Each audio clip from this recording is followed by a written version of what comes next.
We are in Luke chapter 15. It is an entire chapter of parables. It would be summarized as pretty much God seeking the lost and the lost being found. It's pretty simple. Jesus being the excellent communicator that he is, as we would say, the term would be, he hit the nail on the head. In the first parable of the lost sheep, in the second parable of the lost coin, and in the third parable, which could be labeled in one of two ways legitimately. One, the story of the two lost sons, and the second title, verses 11 through 32, could be the story of the prodigal father. And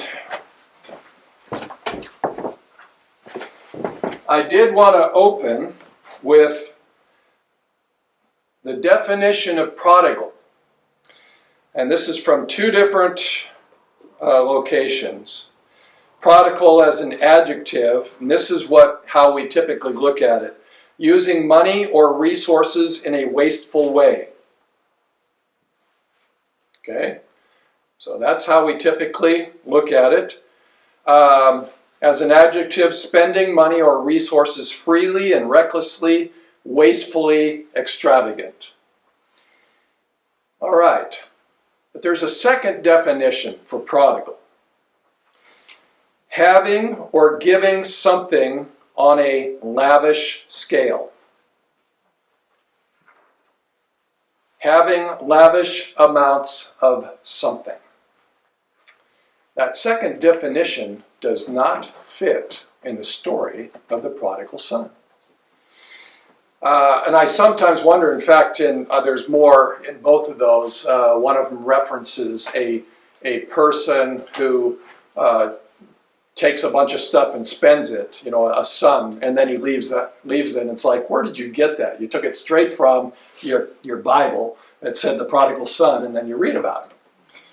As I tried to get across last week in the parable of the two lost sons, the very first thing is verse 11, which says, a certain man had two sons. And so, therefore, logically, and obviously I'm going to be making this point as I go along, why in the world do we entitle this parable, which starts in verse 11 and ends in verse 32, the parable of the prodigal son when he had two sons? Okay, well, there you go. If you have the paperwork, the title of the verses 11 through 16 is The Self-Filled Son Departs.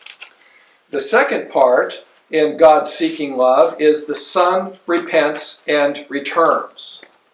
The third sheet is the prodigal father receives extravagantly. And then the fourth part, which you did not get because I did not finish, the spiritless son rejects. So we begin, and we will begin with verse 11. He has two sons, and we find immediately that the younger son demands. And when he says, the younger one to his father, Father, give me the part of the property that is falling to me. That is a demand. It's not a request. And in essence, what the young man is saying, and it doesn't say it in the Greek, it says it in the English, is drop dead. Because Dad's still breathing. So what in the world is this young pup looking at his father in the eye and demanding from him, give me my inheritance. Give me that which is due me, which is falling to me upon your demise. Well, the interesting thing, and there's, like I said at the beginning of chapter 15 with the parable of the lost sheep, there's questions we don't want to ask because Jesus gives us the information that he wants to give. So in other words, he doesn't want us to deal with seat number 1 over there in row 1 or seat number 4 over there in row 3. He wants us to deal with what he's given to us. So there's questions we don't ask. And one of the questions we don't ask is, why in the world did the Father do it? The second part of verse 12, and he divided the living between them. So the them is not defined, but I assume that it's between the younger son and the older son. Not between the younger son and the dad, because the dad already has what's his. So as I read it, the dad went ahead and he divided his future to both the boys. So in verse 12, we have the son demands. In verse 13, we have the son departed. And after not many days, having gathered everything together, the younger son left home for a far country and there squandered his property by living prodigally. And that's, of course, Lenski using that word extravagantly, dissolutely, wastefully.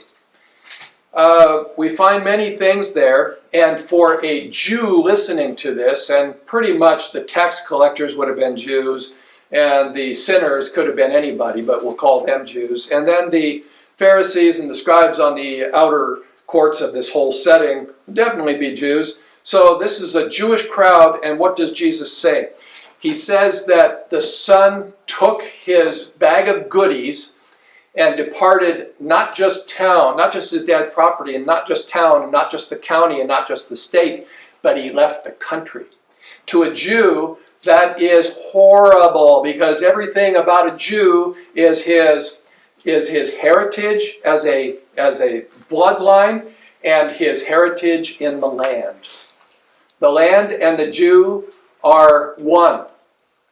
So when Jesus says that the young man packed up all of his inheritance and left for a far country. It's not even a country, another country, it's a far country. And for a Jew, the further you get away from Israel, the less blessed you are. Because Israel, the country, Israel, the nation, Israel, the land, is attached to your heritage as a blood Jew. So there's things in the background that the listeners would hear that this guy is definitely outside of God's blessing. He's gone far away. So what do we have in verse 13? He departed. What do we have in verse 14? But having spent all, there came a mighty famine, a strong famine throughout that land, and he began to be in essence, want, in need. So he was in a bad place. There was a time when we were dirt poor and we got an advantage. We got a help.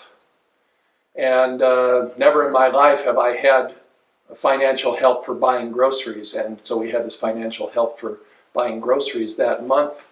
And I remember I took my new wife with me, and we went shopping, and I spent all that money. And I still remember one of the things I bought was I think it was grape syrup. I'd never had anything but maple syrup, and this was an extravagance for me. This was like, it could have been bottled wine from 1842. I mean, it was a bottle of syrup, and I just loved it. And then we went home, and about a week later, we needed some more food. Some of the things ran out. And guess what? We didn't have any more money. Because Wayne, who was taking his new bride to go shopping, that was not very bright on my part, spent all the money. It's like, hello, is anybody home? And I mean, that was a lesson to me. You realize that was a long time ago.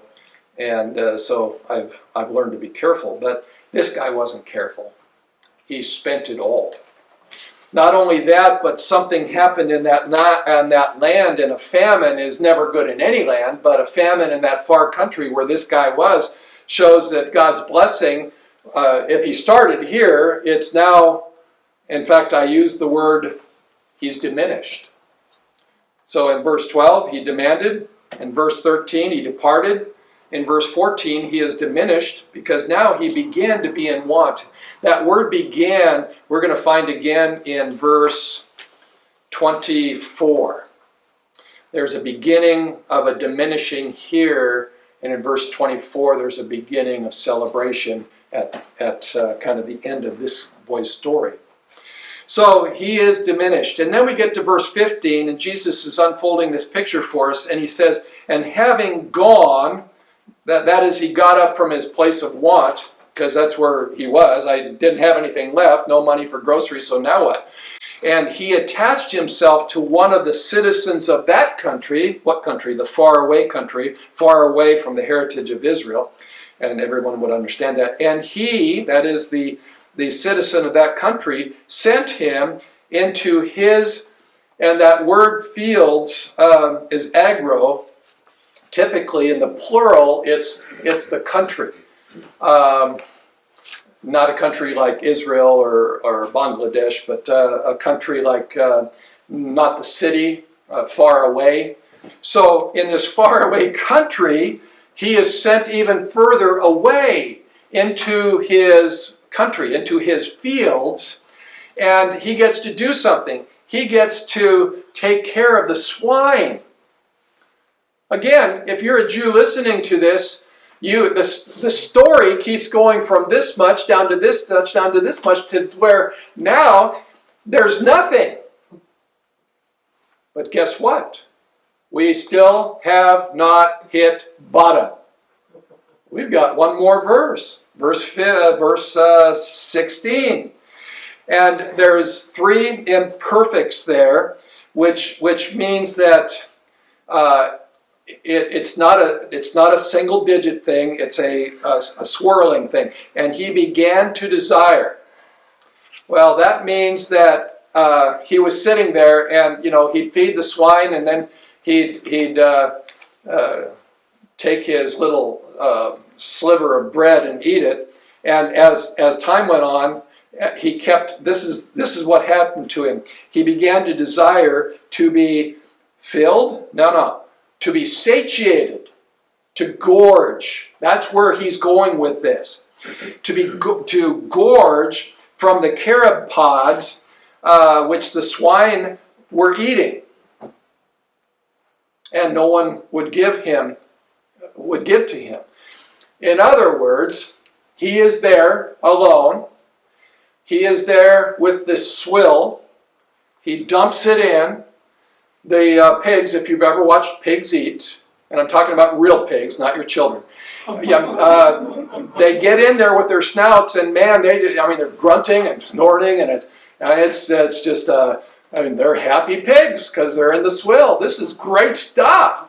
And he's sitting there like this, watching them, and thinking, that stuff's starting to look really good. Any help here? No help.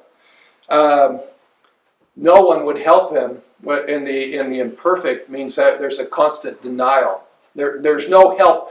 There's no relief. There's no light at the end of this tunnel. This tunnel is black. There's no end to this right here.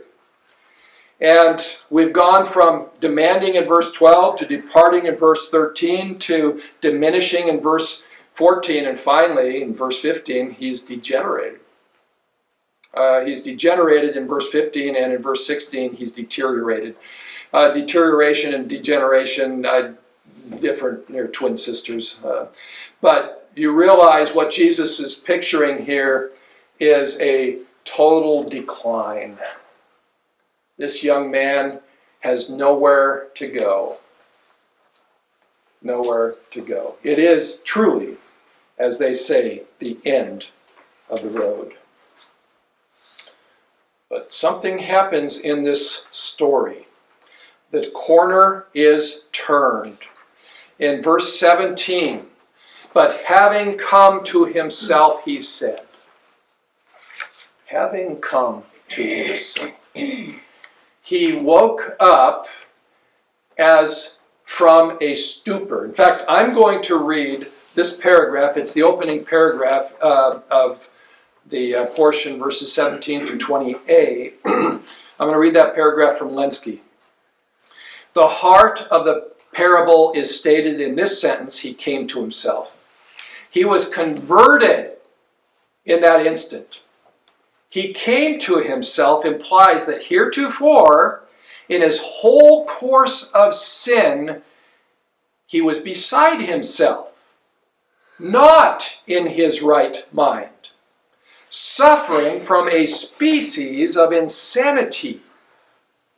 And it is true, neither sense nor reason exists in sin, but the very contrary. It was an insane thing for the lost son thus to leave his father, thus to plunge into riotous living, to go on till he ended amid the swine and envied them their food. Now, Lenski's not the only one to say that. As I checked Thayer, I was surprised to say, in essence, he was saying the same thing. You think back on your own life and when you came to Christ, and the spiritual eyes were opened, and you said to yourself, if I do not respond to this in a positive way, I am doomed to continue in the existence I have. So when a 10-year-old boy is sitting there and he has just realized that there's two paths, he can't really see what's up there and he can't really see what's down there, but there's a sense that down there isn't good, and there's a sense that up there is, that at that point, you get to choose. You get to choose. I get to go in that direction to that end, or because they're not connected, except for right here where I am, I get to go in that direction to that end. And I'm just going to tell you quite frankly and quite clearly that the point where that happens is when someone understands that Jesus is the only means we have of salvation. When you come to that point, the insanity of I'm going to please me and do what I want to do, and in the end, if there's a God, I'm going to tell him why I get to get into his house. Because I am that important. And then that day comes when you realize that you are a sinner. And if God is indeed God, then he is a righteous God and a good God. And I know me, and I am not anything. I am dead in my trespasses and sins. So in that moment of faith, there is a conversion.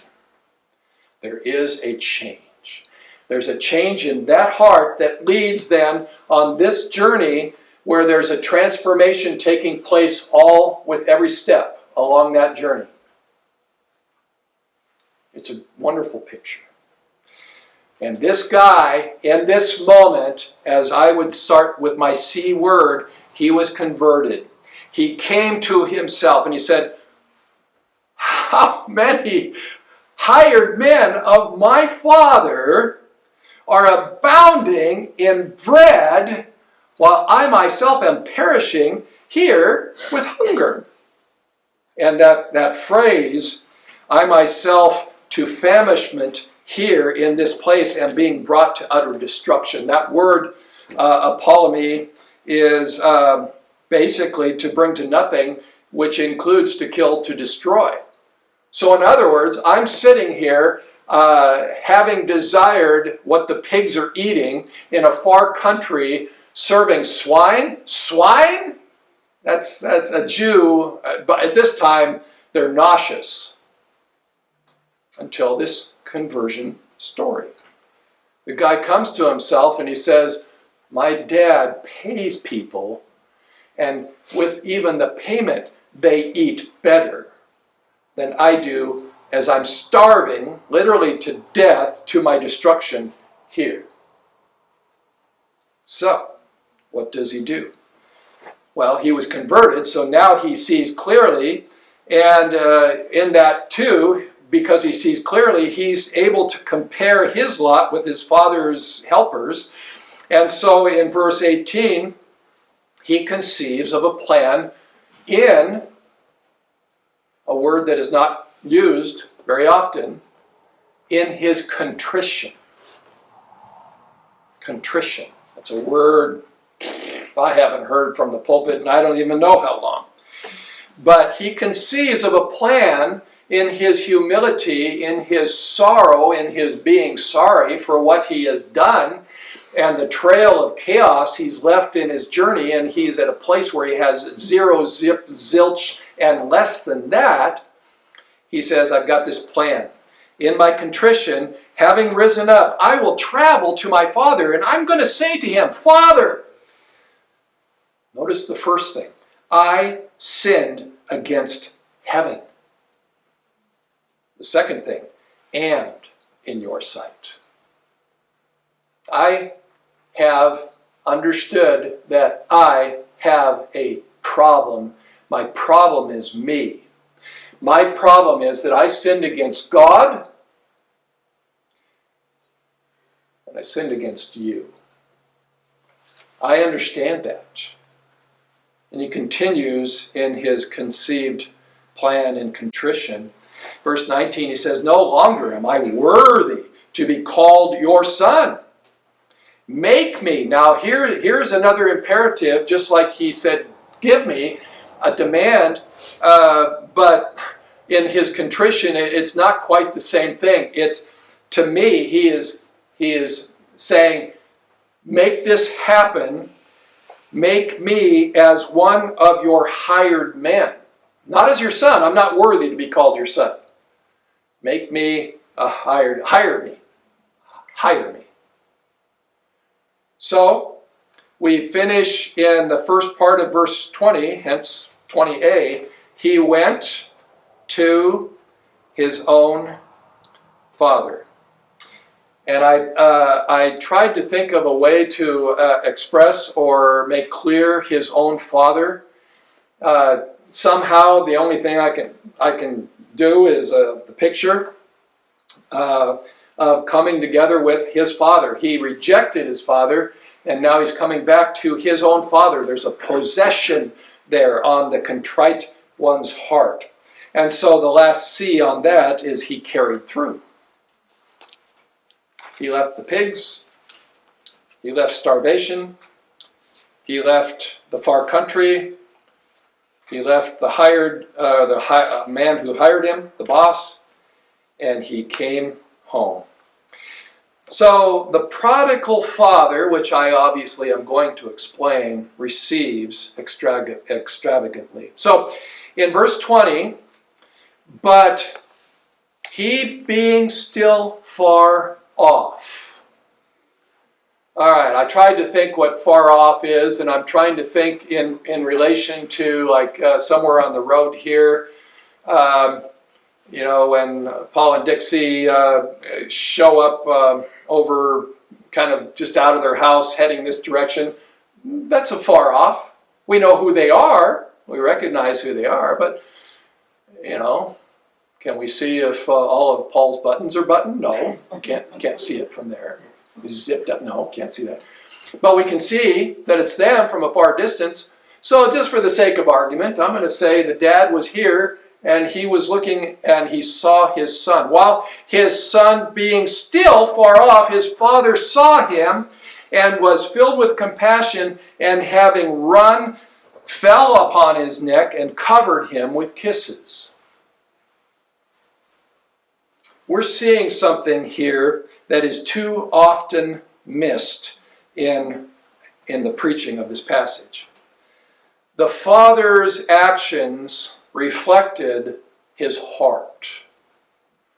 If the father had been mulling around all day, that stinking younger son, you know what? I just hope he rots wherever he is. And then he sees his son coming. Do you think his heart would have matched that? I don't think so. There's my stinking son. He probably stinks too.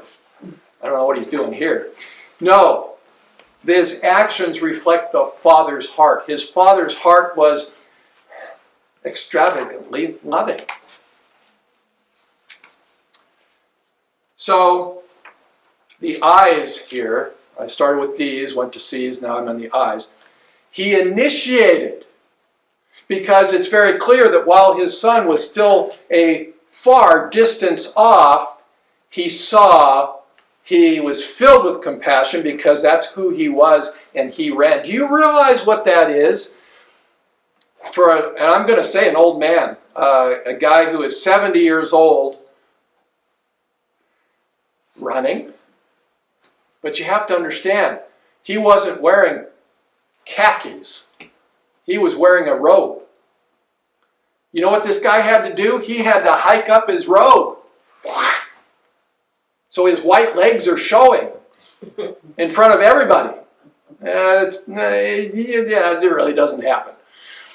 But that's what this picture has. You have to see it. Everybody who heard Jesus say, and he ran, would immediately see, and all of you women understand, all of you women who have ever worn a long dress know what I'm talking about. Us guys, not so much. Because the guy would have had to drawn down, pulled up, and then he could run. So his heart allowed him to initiate, once again, what we're going to see, intimacy. He got close. He ran to his son. His son did not even come to the front door. Ding dong! He got close. It was intimate. We don't so much in our culture get into this. He covered him with many kisses. We don't get into that. Whether you talk about men with women or especially when men love each other, the handshake, the clap on the back, the hug with 1, 2, 3, and then we're done. I will definitely not be kissing you at church. I like you a lot, but I'm not going to come up and cover you with kisses on your neck. I'm just not going to do it because that's not our culture, but this was their culture. And it was a culture that said this is absolutely 100% connection. There's intimacy between the Father and his Son. Verse 20 reveals to us the extravagance of the Father's heart. And yet we're not done with this extravagant, prodigal Father. So the Son gets to start his spiel because this Son has changed. And he wants his Father to know this. And so in verse 21, the Son said to him, Father, I have sinned against the heaven and in your sight. No longer am I worthy to be called your son. That's my heart. Now you and I were with him back at the pigsty, and we heard that he had more to say. But the Father interrupts. And he interjects the Father's plan for his Son. Verse 22. By the way, if you have notes, you can see that in Lenski there's a dot, or there's a slash, a hash mark, not a period like in most of the other translations, because Lenski knows that the Son has more to say, but the Father cuts him off. And so in verse 22, the Father, however, says to his slaves, quick, bring out a festal robe, the best, and put it on him. And give him a ring for his hand and saddles for his feet. What is happening here? Well, the Father, is investing in his Son. Why? Because the Son is his Son. The robe, this festal robe, is the long flowing robe worn by priests, kings, and persons of distinction. This is a no holds barred connection. Some of you were at my retirement, and I still have my great green plaid robe. I love my great green plaid robe. That's hard to say. But that is a piece of junk compared to this. This is what you would see in pictures of kings and so on, the long, flowing, beautiful robes. That's the picture Jesus is painting here. And not just the robe, it is the best one. It's not just any robe, like, let's pick that one. No, it's the one that is the very best. And put it on him. So there is no just bring it out and show him that this is after he showers and shaves, he gets to wear this. No, he gets it on. It's right there. Not only that, but give a ring for his hand and sandals for his feet. This is a mark, a recognition of sonship. The ring worn by the son. The sandals worn by a son. Slaves don't wear sandals. They go barefoot. This guy, the son, actually has great need. So the father is telling everyone, this is my son. And it would be evident. Not just that. We get to verse 23, bring out the fattened calf, slaughter it, and let us eat and celebrate. That is, to exult, to rejoice. Now, we have, every once in a while, in some of our barbecues, we refer to the fatted calf. It's a reference specifically to this. But what is this a reference to? You have to understand that if this guy, let's just say he was a rancher, the fatted calf would be one that was specifically put into a certain place and fed certain foods so that when the time came for a celebration, bar mitzvah, graduation from college, a wedding, something special, that calf, no chances taken on this. That calf, the one that's been prepared specifically for a celebration, that's the one that we're taking. So that represents all by itself, not to even mention the other things that have already been mentioned. That involves an investment, a lot of money, time, effort on the father's part. And it's slaughtered, and then the celebration begins, and this is truly an exaltation type of party, a rejoicing type of party, and he gives the reason why. The extravagant, the loving, the prodigal father explains why in verse 24. Because this my son was dead. I just thought he was in a far country. No. Listen to the father. This son was dead. He was in a far country.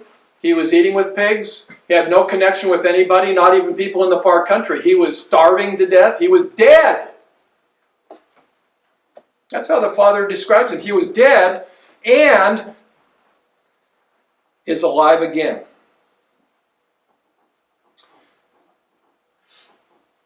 You know, dead and alive again, they don't connect, except it's the same person. So what is the Father revealing here? There's a celebration because this son of mine was so far gone, he was as dead. But now he is so alive that he is here, he is my son, and we are celebrating this all together. He was dead, and he's come to life again. He was what? Lost. Notice that's a perfect tense. He's one that has been lost. That was the condition. That's how you would describe him. He had been lost, and yet he is found.